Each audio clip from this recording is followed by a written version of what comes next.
Hello friends. तो चलिए आज हम बात करते हैं एक्सरसाइज 10.3 की। तो एक्सरसाइज 10.3 से पहले हमें कुछ बातों को समझना बहुत ही ज़रूरी है। तो उसके लिए हमें क्या समझना ज़रूरी है, तो मैं आपके लिए आज नया चीज़ और नया टॉपिक लेकर के आया हूँ। क्या लेकर के आया हूँ? दो सदिशों का अदिश के साथ गुणनफल, यानी कि दो सदिशों का अदिश के साथ गुणनफल पे बेस्ड जो है हमारा एक्सरसाइज 10.3 एक्सरसाइज होगा। और जब हम इसके थ्योरी को पढ़ लेंगे तो आसानी से उसके क्वेश्चनों को सॉल्व कर सकते हैं। तो देखिए, सबसे पहली बात कि दो सदिशों का अदिश के साथ गुणनफल मान करके चलिए। एक वेक्टर हमारा क्या है? ए वेक्टर है, और एक हमारा क्या है? बी वेक्टर है। और इसके बीच का जो एंगल बनेगा ये हमारा क्या होगा? थीटा होगा। तो ए डॉट बी यानी कि A vector dot B vector equal to क्या हो जाता है? हमारा परिमाण यानी कि magnitude of A vector into magnitude of B vector into cos theta. तो इस प्रकार से हम ए डॉट बी यानी कि A vector dot B vector हम निकालते हैं। और हमें पूरा का पूरा यही सीखना है कि A vector dot B vector हम किस प्रकार से निकालते हैं। तो ये जो हमारा है दो सदिशों का अदिश के साथ गुणनफल, तो इसमें हमारा क्या हो गया कि A vector dot V vector ये हमारा क्या हो जाएगा? ये हमारा अदिश राशि हो जाएगा। क्यों अदिश राशि हो जाएगा? तो देखिए, हमने क्या बोला आपको कि A vector dot V vector क्या होता है? परिमाण ऑफ ए वेक्टर और परिमाण of B vector into cos theta. यानी कि जब हम दो सदिश का अदिश गुणनफल करेंगे तो क्या हो जाएगा हमारा? A vector dot B vector cos theta. तो ए वेक्टर और वी वेक्टर ये क्या है? परिमाण है। और आपको मालूम है किसी भी वेक्टर का जब परिमाण आता है तो वे किस फॉर्म में आता है? वे आपको एक स्केलर क्वांटिटी आता है। मान करके चलिए जैसे ये 2i plus 3j plus k cap है। इसका हमें क्या करना है? ये मान करके चलिए ए वेक्टर है और हमें इसका परिमाण निकालना है। तो परिमाण निकालने के लिए मैंने आपको बताया था कि किस प्रकार से हम निकालते हैं। तो A vector mod of A vector equal to 2 square plus 3 square plus 1 का स्क्वायर, यानी कि क्या हो जाएगा? ये हमारा 4 प्लस ये आपका 9 प्लस 1, यानी कि ये हो जाएगा 9 8 10 14 रूट अंडर 40। तो ये एक क्या है? ये एक जो है आपको अदिश राशि है। उसी प्रकार से यदि कोई बी वेक्टर दिया हुआ रहेगा, तो जब बी वेक्टर हमारा दिया हुआ रहेगा उसका भी जब हम इस प्रकार से परिमाण निकालेंगे तो वे भी एक हमारा क्या आएगा? एक अदिश राशि आएगा। और तीसरा है इनटू कॉस थीटा। तो क्या है हमारा? Into cos theta. जिसे देखिए, ये जो दो सदिशों का अदिश गुणनफल है इसे हम ये भी कहते हैं वेक्टर डॉट प्रोडक्ट। इंग्लिश में से हम क्या कहते हैं? Vector dot product. तो आपका ये जो वेक्टर डॉट प्रोडक्ट है यानी कि A vector dot B vector, ये हमारा है परिमाण ऑफ ए वेक्टर और परिमाण of B vector into cos theta. ये इसका मतलब होता है A vector dot B vector का। यानी कि दो वेक्टर का जब हम डॉट प्रोडक्ट निकालते हैं तो ये हमारा फॉर्मूला निकल करके बाहर आता है। अब देखिए, जब हमारा A vector mod of A vector और mod of B vector into cos theta आ रहा है तो आपको मालूम है कि ये इसका मतलब क्या होता है? परिमाण ऑफ ए वेक्टर, यानी ए वेक्टर का हम क्या निकाल रहे हैं? परिमाण निकाल रहे हैं। और परिमाण जो निकलेगा हमारा क्या निकलेगा? परिमाण हमेशा हमारा क्या निकलेगा? स्केलर क्वांटिटी निकलेगा, यानी कि अदिश राशि निकलेगा। तो इसीलिए कुछ और आगे बातें आपको बताना है। तो सम रिजल्ट, ठीक है, कुछ ऐसी बातें हैं जो 6-7 पॉइंट्स हैं जो कि आपको समझना बहुत जरूरी है ताकि आगे में आपका ऑब्जेक्टिव क्वेश्चन भी आसानी से बन जाए। तो देखिए, सबसे पहला पॉइंट जो है क्या है कि A vector dot B vector एक अदिश राशि है। कहा जा रहा है कि ए वेक्टर और डॉट बी वेक्टर हम जब भी किसी का भी ए डॉट बी निकालेंगे यानी कि A vector dot B vector निकालेंगे तो वे निकल करके हमारा क्या आएगा? वे निकल करके हमारा एक अदिश राशि आएगा। किसे अदिश राशि आएगा? तो मैंने आपको क्या बताया कि ए वेक्टर जो है हमारा ये मोड ऑफ ए वेक्टर, यानी कि ये जो आपका है इसका परिमाण हम निकालेंगे तो स्केलर क्वांटिटी आएगा। और ये भी क्या आएगा? स्केलर क्वांटिटी आएगा, स्केलर क्वांटिटी आएगा और स्केलर क्वांटिटी आएगा। और कोस थीटा का जो भी वैल्यू होगा वे आपका क्या होगा? 1 -1 2 0 इसी प्रकार से आता है। तो वे भी एक स्केलर क्वांटिटी हो गया, यानी कि अदिश राशि हो गया। और अदिश कहने का मतलब मानकर चलो ये भी 2 है, ये 3 है, ये 5 है, तो ये तीनों का तीनों हमारा क्या हो गया? अदिश राशि हो गया। तो जब हम अदिश राशि को मल्टीप्लाई करें एक दूसरे से तो वे हमारा क्या आएगा? 5 तिया 15 दूनी 30, यानी कि 30 आ रहा है। तो ये जो 30 आ रहा है ये भी एक स्केलर क्वांटिटी बनेगा, यानी कि अदिश राशि बनेगा। तो इसीलिए क्या कहा जाता है कि A vector dot B vector एक अदिश राशि है। यहाँ से ये निकल करके आया कि A vector dot B vector एक अदिश राशि है। चलिए अब आगे दूसरे पॉइंट को समझते हैं। देखिए ये सबसे पहले ए वेक्टर डॉट बी वेक्टर क्या होता है, कोई पूछेगा तो सीधी सी जवाब हम देंगे कि परिमाण ऑफ ए वेक्टर इंटू परिमाण of B vector into cos theta. यानी कि ये जो ए वेक्टर है और ये जो बी वेक्टर है उसके बीच में जो एंगल बन रहा है वे हमारा क्या होता है, ए डॉट बी वेक्टर होता है। ठीक है, तो पहला रिजल्ट हमने समझ लिया कि कैसे ये हमारा एक अदिश राशि होगा। अब दूसरा पॉइंट क्या कह रहा है कि थीटा इजकल टू 0 डिग्री, यानी कि ये जो थीटा है, ये जो थीटा हमारा बन रहा है, ये जब 0 डिग्री हो जाएगा तब क्या होगा। तो जब ये थीटा हमारा 0 डिग्री हो जाएगा तो हम लोगों को मालूम है कि कॉस 0 का वैल्यू कितना होता है, 1 होता है। और कॉस 0 का वैल्यू जब 1 होता है तो इसका मतलब क्या है, A vector dot B vector equal to mod of A vector into mod of B vector. तो जब mod of A vector into mod of B vector equal to A vector dot B vector equal to क्या होता है हमारा, mod of A vector, उसके बाद mod of B vector into cos theta. तो cos theta हमारा यानी कि थीटा इजकल टू कितना बोल रहा है, थीटा हमारा बोल रहा है 0 डिग्री, यानी कि कॉस 0 इजकल टू हमारा कितना होगा, 1 होगा। और जब हम 1 को रख देंगे यहाँ पे, यानी कि मॉड ऑफ ए वेक्टर और मॉड ऑफ बी वेक्टर और ये कॉस थीटा, यानी कि इसको हम यदि 1 रख दे तो हमारा क्या हो जाएगा, ये आ जाएगा। यानी कि यही कह रहा है कि जब थीटा का वैल्यू कितना आ जाए, 0 डिग्री आ जाए, तो हम क्या कहेंगे कि A vector dot B vector equal to mod of A vector into mod of B vector ही रह जाएगा और कॉस थीटा को हमें नहीं लिखना है। अब दूसरा आपका है, दूसरा यदि थीटा हमारा 180 डिग्री आ जाए, यानी कि ये जो थीटा हमारा है, ये जो एंगल है, ये कितना हो जाए, 180 डिग्री आ जाए, यानी कि दोनों वेक्टर अब क्या होगा, 180 डिग्री पे होगा। तो 180 डिग्री पे जब होगा तब क्या होता है, तो देखिए A vector dot B vector, ठीक है ना, A vector dot B vector,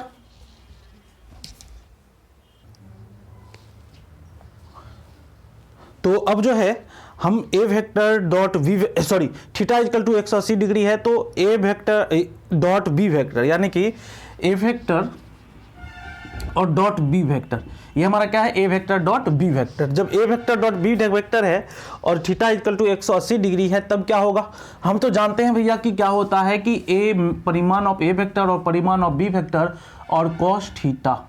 तो परिमाण ऑफ ए वेक्टर, परिमाण ऑफ बी वेक्टर और कॉस थीटा का वैल्यू कितना है, 180 डिग्री, और कॉस 180 डिग्री का वैल्यू कितना होता है, -1 होता है।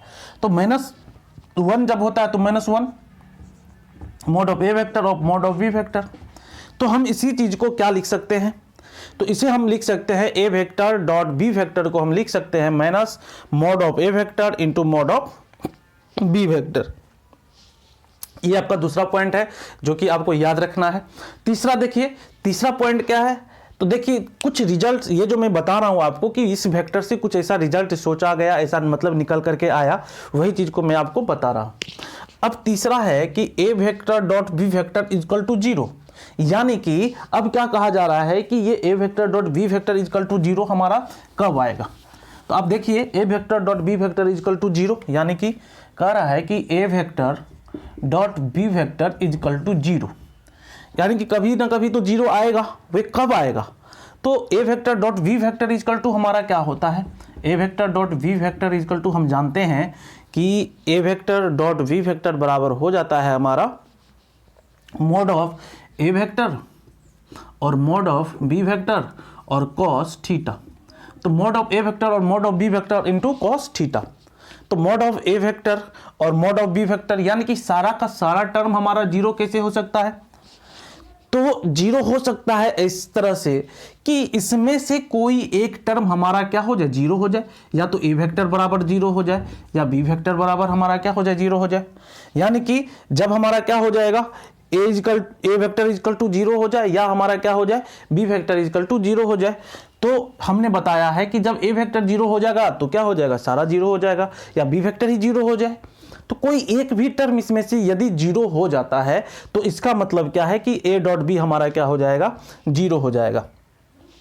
दूसरा केस हमारा है cos theta equal to 0 degree कब आएगा, सॉरी 0 कब आएगा, जब थीटा इजकल टू हमारा कितना हो जाएगा, π/2 हो जाएगा। यानी कि जब ए वेक्टर परपेंडिकुलर हो जाएगा बी वेक्टर पे, यानी कि ए वेक्टर परपेंडिकुलर हो जाएगा हमारा किस पे, बी वेक्टर पे। तो इस कंडीशन में हमारा क्या हो रहा है, यानी कि इस कंडीशन में ए वेक्टर पे परपेंडिकुलर है बी वेक्टर, तो यहां पे थीटा हमारा कितना हो जा रहा है, थीटा हमारा हो जा रहा है 90 डिग्री। यानी कि यहां से ये रिजल्ट निकल करके आ रहा है कि जब किसी भी चीज पर यानी किसी भी वेक्टर पर दूसरा कोई वेक्टर जो है परपेंडिकुलर होगा तो उसका वैल्यू कितना होगा, उसका वैल्यू 0 होगा। देखिए जस्ट अभी हम इसका यूज करके आपको बताएंगे, आपको क्वेश्चन में भी जो है सॉल्व करना है। तो चलते हैं आगे। अब ये आपको जो 3 पॉइंट मैंने बता दिया है, अब चौथा पॉइंट से देखते हैं। तो अब चलिए अगला चलते हैं। हमने 3 जो है सम रिजल्ट यानी कि कुछ जो महत्वपूर्ण बातें हैं वे एक एक करके 3 पॉइंट हमने आप लोगों के साथ डिस्कस कर लिया है। अब अगला जो पॉइंट है ये आपका है चौथा पॉइंट है। देखिए चौथा पॉइंट क्या है, क्या कहा जा रहा है कि जो वेक्टर होगा हमारा, ठीक है ना, हमने आपको बताया था यूनिट वेक्टर के बारे में।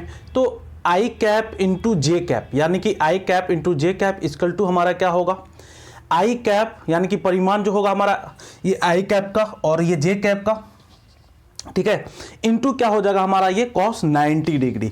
तो cos 90 डिग्री कहने का मतलब क्या है कि देखिए यहां से मैं आपको जो है पिछले क्लास में भी यानी कि एक्सरसाइज 10.2 के थ्योरी में डिस्कशन किया था और मैंने बताया था कि आई जे के ये हमारा क्या होता है, मतलब कि यूनिट वेक्टर का जो एक सिस्टम मैंने बताया था आपको, पोजीशन वेक्टर का वे।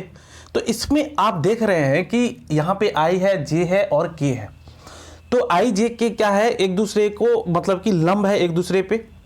तो समझते हैं, देखिए आई कैप इंटू जे कैप बराबर क्या हो जाएगा, यानी कि आई डॉट जे क्या हो जाएगा हमारा, आई कैप यानी कि परिमाण और आई वेक्टर यानी कि आई कैप और परिमाण of J cap into cos 90 degree. तो यहाँ से आई डॉट जे, तो आई डॉट जे हमारा क्या हो जाएगा, तो देखते हैं हम आई डॉट जे हमारा क्या होता है। तो देखिए आई डॉट जे, तो आई और ये जो जे है ये एक दूसरे से जो है 90 डिग्री के एंगल पे है, यानी कि ये एक दूसरे पे क्या है, लंब है, ये एक दूसरे पे क्या है, लंब है। तो ये जो एक दूसरे पे लंब है तो इसके कारण क्या हो जाएगा, इसका वैल्यू आपका कितना आ जाएगा। तो आपको मालूम है कि cos 90 का वैल्यू कितना होता है, हमने अभी जस्ट बताया है 0 होता है। तो जब इसका वैल्यू आपका 0 हो जाएगा तो इसका मतलब क्या है कि आई जे का वैल्यू क्या हो जाएगा हमारा, आई डॉट जे का वैल्यू क्या हो जाएगा, 0 हो जाएगा। उसके बाद अगला चलिए, अगला हमारा है जे डॉट के। तो जे डॉट के आपको नजर भी आ रहा होगा, जे डॉट के भी क्या है, ये 90 डिग्री का एंगल बन रहा है। और इस 90 डिग्री को जब हम इस cos 90 में यानी कि इसमें जब रखेंगे तो हमारा यहाँ पे मान करके चलिए ये आई डॉट जे है। अब हम बात करते हैं जे डॉट के का। तो जे डॉट के हमारा क्या हो जाएगा, तो मोड ऑफ जे और मोड ऑफ के, उसके बाद cos कितना, तो 90 डिग्री। तो cos 90 डिग्री हमने कितना बताया था आपको, 0 बताया था।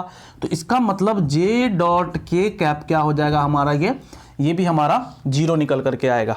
अब तीसरा रिजल्ट देखते हैं। तो तीसरा हमारा क्या है, के डॉट आई। अब इस प्रकार से चलिए के और आई ये भी क्या है आपको, मतलब कि एक दूसरे से लंबवत है। तो लंबवत है तो इसका मतलब क्या है कि यहाँ पे जो है आपका जो भी नंबर था उसको हम चेंज कर देते हैं।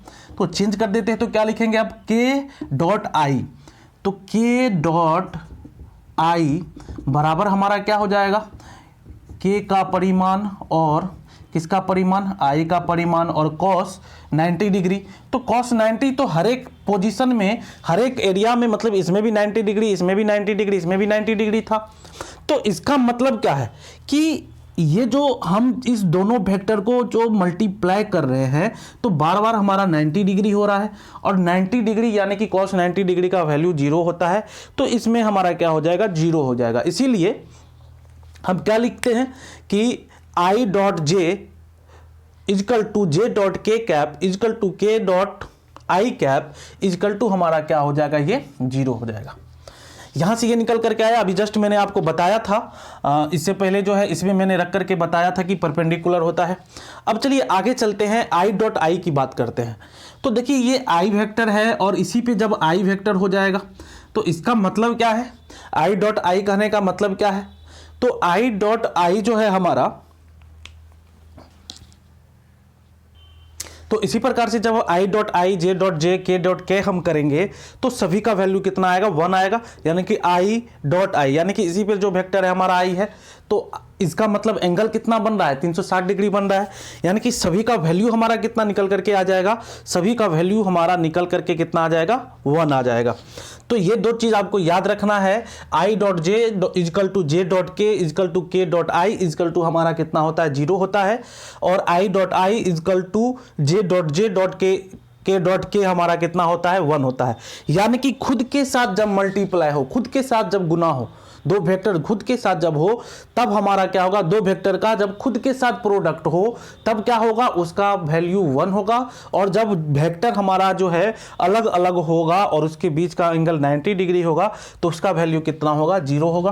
तो ये आपको बार बार आपको यूज होगा। चलिए इस पर एक क्वेश्चन हम कर लेते हैं ताकि आपका पूरा कॉन्सेप्ट क्लियर हो जाए। तो चलिए अब जो है 5 नंबर और 6 नंबर का जो हमारा पॉइंट्स है उसको डिस्कस करते हैं। तो देखिए 5वां पॉइंट हमारा क्या कर रहा है कि जब A vector dot A vector होगा, यानी कि ये जो वेक्टर है और इसी के साथ जब हम इसका डॉट करेंगे, ठीक है ना, तो ये हमारा क्या हो जाएगा, mode of A vector into mod of A vector, क्योंकि इसके बीच कोई एंगल हमारा क्या है, ये जो वेक्टर है तो इसके बीच का एंगल हमारा क्या बन रहा है, तो कुछ नहीं बन रहा, यानी कि तो यहाँ पे cos थीटा का वैल्यू हमारा क्या हो जाएगा, 0 हो जाएगा। और हम जानते हैं कि cos थीटा का जो वैल्यू होता है जब 0 हो जाएगा तो ये क्या हो जाएगा हमारा, 1 हो जाएगा। तो इससे पहले मैंने आपको पॉइंट में भी बताया था कि क्या हो जाएगा हमारा, 1 हो जाएगा। तो यहाँ से हम क्या लिखेंगे कि A vector dot A vector परिमाण ऑफ ए वेक्टर इंटू परिमाण ऑफ बी वेक्टर, ये ए वेक्टर। तो जब ए वेक्टर और ए वेक्टर परिमाण हो जाएगा तो हम क्या लिखेंगे, A vector dot A vector equal to mod of A vector का स्क्वायर। अब छठा पॉइंट है, देखिए इसी से आया है, हमने क्या लिखा कि A vector dot B vector equal to mod of A vector of mod of B vector cos theta, ठीक है। तो इसमें जो है आपको कॉस थीटा बराबर क्या हो जाएगा, तो कॉस थीटा बराबर जो है, कॉस थीटा बराबर जो हमारा होगा A vector dot B vector और बटे में mod of A vector into mod of B vector. तो ये हो जाएगा हमारा A vector dot B vector बटे मोड ऑफ ए वेक्टर और मोड ऑफ बी वेक्टर, ठीक है। तो मान करके चलिए एक क्वेश्चन दे देगा और आपको कहेगा कि एंगल निकालिए। तो क्वेश्चन क्या दे देगा, एक क्वेश्चन हम लिखते हैं, कह देगा कि दो वेक्टर है उसका परिमाण दिया हुआ है। तो परिमाण क्या है कि ए वेक्टर इजकल टू आपको 2 दे दिया है और दूसरे वेक्टर का परिमाण हमारा कितना दे दिया है, दूसरे वेक्टर का जो परिमाण दे दिया है वे आपको 2√3 दे दिया है, यानी कि ये आपको दे दिया है 2√3। अब कह रहा है कि इस दोनों के बीच का एंगल क्या होगा, यानी कि आपको परिमाण दे दिया है और हमें एंगल निकालना है। तो हम एंगल किस प्रकार से निकालेंगे ये हमें पता करना है। तो एंगल निकालने के लिए तो सबसे पहले हम क्या करेंगे, देखिए A vector dot V vector हमारा क्या होगा, तो A vector dot V vector, तो यहां से हम पहले क्या निकालेंगे, ए वेक्टर डॉट बी वेक्टर। तो A vector dot B vector जब हम निकालेंगे तो हमारा क्या हो जाएगा,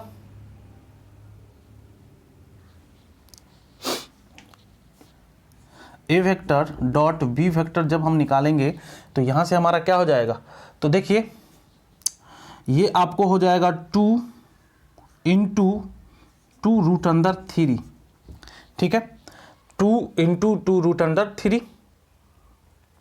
तो इसको जब हम सॉल्व करेंगे तो किस प्रकार से करते हैं, तो देखिए A vector dot B vector equal to क्या हो जाएगा हमारा 2 इंटू 2√3। तो अब जो है आपको मालूम है कि 2 क्या होता है 4√3, और जब हम इसको स्क्वायर के अंदर में ले जाएंगे, तो जब स्क्वायर के अंदर में ले जाएंगे तो ये हमारा क्या होगा, तो देखते हैं इसे। तो ये जो क्वेश्चन है थोड़ा सा मिस हो चुका है, तो चलिए अगला जो है पॉइंट हम देखते हैं। इस क्वेश्चन को बाद में मैं करा दूंगा, थोड़ा सा इसमें है मतलब पूरा डिटेल में जब मैं बताऊंगा तो वहाँ पे बता दूंगा। तो उससे पहले थोड़ा सा और एक दो थ्योरी देख लेते हैं, तब ये आपको समझ में आएगा। तो चलिए और एक दो पॉइंट है उसको हम समझते हैं और उसे समझने की कोशिश करते हैं। तो यहाँ तक हमने 6 पॉइंट्स को एक एक करके पढ़ लिया। अब जो है इसका एक दो नियम है, सहचर्य नियम, एसोसिएटिव लॉ, कम्युनिकेटिव लॉ, तो उसको हम देखते हैं। अब जो है हमारा इसके कुछ गुणधर्म को हम देख लेते हैं। तो सबसे पहले अदिश गुणनफल के महत्वपूर्ण गुणधर्म, पहला हमारा क्या है, क्रम विनिमय नियम।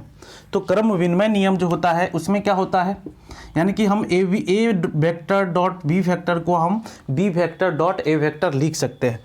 हम किसी प्रकार से लिखे, ए डॉट बी लिखे या बी डॉट ए लिखे, हमारा कहीं भी इसमें जो है गलती होने की संभावना नहीं है, ये हम इस प्रकार से लिख सकते हैं। दूसरा है x A vector into B dot, ठीक है, x A vector dot B vector equal to हम क्या लिख सकते हैं, इस एक्स को बाहर करके भी हम लिख सकते हैं, यानी कि इसमें से एक को बाहर कर देंगे तो हम लिख सकते हैं A vector dot B vector, या हम ए वेक्टर यहाँ पे लिख करके A dot x B vector लिख सकते हैं। तीसरा है वितरण नियम, यानी कि आप लोग जानते होंगे और पढ़े भी होंगे, जैसे 2 है और x + 2 है, तो हम इसको किस प्रकार से मल्टीप्लाई करते हैं, इस प्रकार से मल्टीप्लाई करते हैं। तो वही चीज़ है यहाँ पे। तो ये आपका यदि डॉट में हो तो इसके साथ भी मल्टीप्लाई हो जाएगा ये, और फिर ये इसके साथ भी हो जाएगा, लेकिन दोनों में डॉट लगेगा और बीच में क्या होगा, प्लस लगेगा। तो ये हमारा जो है आज का क्लास है। आप इतना जो है अच्छे से जो है देख लिए होंगे। तो जल्दी से नए हैं तो लाइक और सब्सक्राइब जरूर कर दीजिए। अगली क्लास में बाकी जो थ्योरी बचा हुआ है उसको करेंगे, उसके बाद जो है हम इसके चैप्टर को करेंगे, एक्सरसाइज 10.3। Thank you.